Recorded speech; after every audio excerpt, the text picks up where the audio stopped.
नमस्कार दोस्तों, स्वागत है आपका आपके अपने यूट्यूब चैनल में।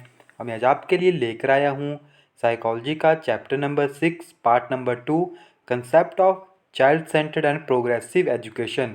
और इसमें हमारे पास एक काफ़ी इम्पॉर्टेंट लॉज हैं जो कि दिए गए हैं। फर्स्ट है जीन जैक रूसोस के थ्रू एंड सेकंड है हमारे पास जॉन डेवे के थ्रू। तो हम सबसे पहले बात करेंगे जीन जैक रूसो की कि उन्होंने थ्योरी ऑफ प्रोग्रेसिव एजुकेशन में किस तरह से अपना रोल निभाया था। Jean Jacques Rousseau has been called the father of child study movement. Child study के मूवमेंट या चाइल्ड स्टडी मूवमेंट के फादर किसे कहा जाता था? जीन जैक रूसोस को। Okay, his principal work on education Emile laid out on education program from a hypothetical newborn from birth to adulthood। और इन्होंने एक बुक लिखी थी जिसका नाम था एमाइल। वही उनका प्रिंसिपल का भी नाम था एंड उनकी बुक का भी नाम था इमाइल। ओके, तो चाइल्ड स्टडी मूवमेंट के फादर किसे कहा जाता है? जीन जैक्स रूसोस को। एंड उनका प्रिंसिपल जो था वो एजुकेशन के ऊपर इमाइल के थ्रू था and laid out the education programme from hypothetical newborn from birth to adulthood। Russes provide a dual critique of both vision of education set forth in Plato's Republic and also of the society of his contemporary European and the education method he regards as contributing to it. Rousseau held that a person can either be a man or a citizen, and that while Plato's plan could have bought the latter at the expense of the former, contemporary education failed at both the tasks. He advocated a radical withdrawal of the child from society and an educational process that utilized the natural potential of the child and its curiosity, teaching by comforting the child with simulated real life obstacles and conditioning by experience rather than teaching intellectually. Without Rousseau's ideas were rarely implemented directly, they are influential on later thinkers, particularly John Heinrich Pestalozzi and Friedrich Wilhelm August Froebel, the invention of the kindergarten। तो इनका जो idea था वो specially child centred education के base के ऊपर था कि किस तरह से चाइल्ड सेंटर्ड एजुकेशन जो है वर्क करती है। जिस तरह से यहाँ पे आपने देखा कि उनकी बुक थी इमाइल और उन्हें father of the child study movement के नाम पर भी जाना जाता है। एंड गाइज, इनमें सबसे ज़्यादा इम्पॉर्टेंट टर्म जो इन लॉ से रिलेटेड है वो है आपके पास humanist, constructivism and monastery method, क्योंकि यहाँ से हमेशा क्वेश्चन आता है जो कि इनकी करेक्टरिस्टिक्स है। तो आइए सबसे पहले हम दोनों लॉज को पढ़ लेते हैं, उसके बाद हम देखते हैं कि जो इनके करेक्टरिस्टिक थे वो क्या थी और किस तरह से ये वर्क करती थी। तो यहाँ पे हमारे पास सेकंड आता है Dewey theory of progressive education.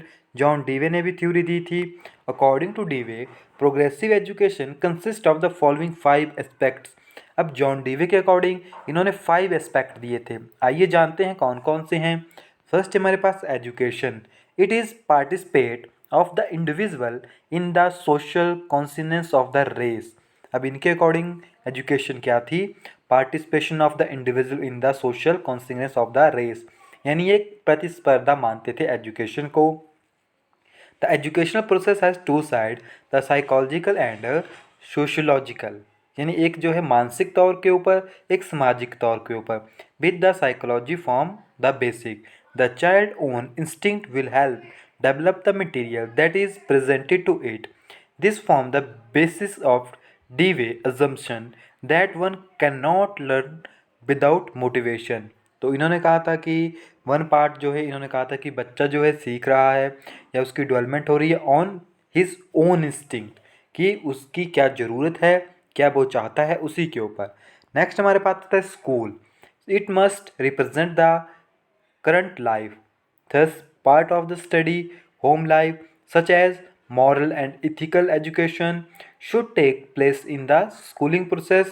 The teacher is a part of this, not a authoritative figure, but as a member of the community who is there to assist the student. अब ये बात आती है student की, यानी schools की। तो school जो है आपको रियल लाइफ से रिप्रेजेंट करवाता है एंड वो पार्ट है एक स्टूडेंट का, यानी उसका घर भी है जो कि उसे moral values and ethical values जो है प्रोवाइड करवाता है। एंड इसका एक पार्ट है आपके पास टीचर, और ये मेंबर होता है स्कूल्स का, जो कि काफ़ी इम्पोर्टेंट रोल निभाता है किसी भी बच्चे के ग्रोथ में। एंड इसके बाद इसकी नेक्स्ट हमारे पास होते हैं करिकुलम। अब करिकुलम किसके बेस्ड के ऊपर होता है, आपको पता है कोई भी लॉज बना है they are also curriculum. The curriculum in school should reflect the development of human in society. अब करिकुलम क्या रिप्रेजेंट करता है, डेवलपमेंट। अच्छा करिकुलम होगा, अच्छी डेवलपमेंट होगी। The student of the core subject like language, science, history, etc. should be coupled with the study of practical skills like cooking, swimming, and manual training. DV also feel that progress is not a succession of studies, but in the development of new attitude toward new interest in actual experience. यानी curriculum जो है डीवे के through curriculum क्या था, जो कि बच्चे को एक न्यू डेवलपमेंट की तरफ एटीट्यूड उसका बनाता है, कि जैसे कि टूवार्ड्स इंटरेस्ट एक्चुअल एक्सपीरियंस, कि वो खुद सीखने के लिए प्रेरित हो, ना कि केवल स्कूल्स में जाए एंड वहाँ पे केवल सीखे, यानी सक्सेसिव, यानी वो केवल सक्सेस ले रहा है, यही उसका मेन मोटिव नहीं है, बल्कि बच्चे का जो एटीट्यूड है उसको इंक्रीज़ करना है, उसको उसके अंदर जगाना है, जिससे कि वो अपने फ्यूचर के लिए एकदम सही वे में वर्क कर सके। नेक्स्ट हमारे पास है मेथड ऑफ एजुकेशन।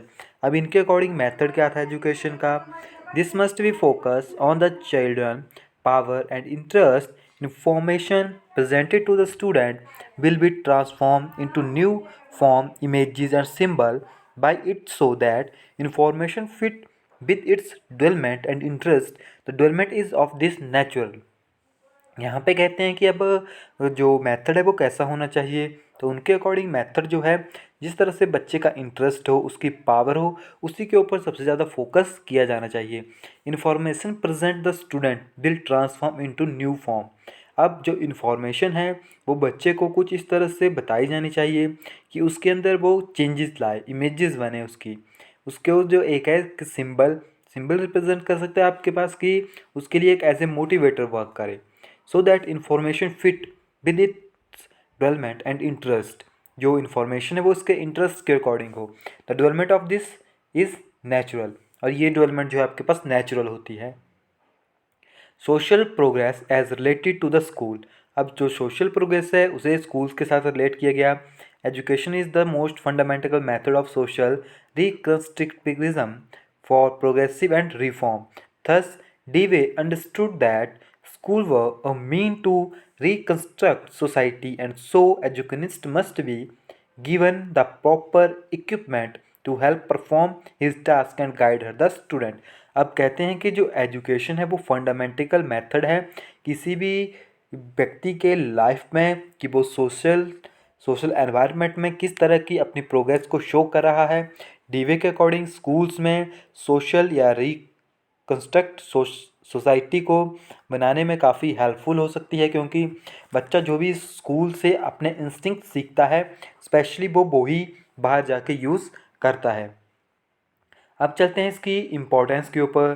तो इसकी इम्पोर्टेंस क्या है, learner have different capacity and interest, so they develop in different way. Thus progressive education is important because it take care of his variation Y.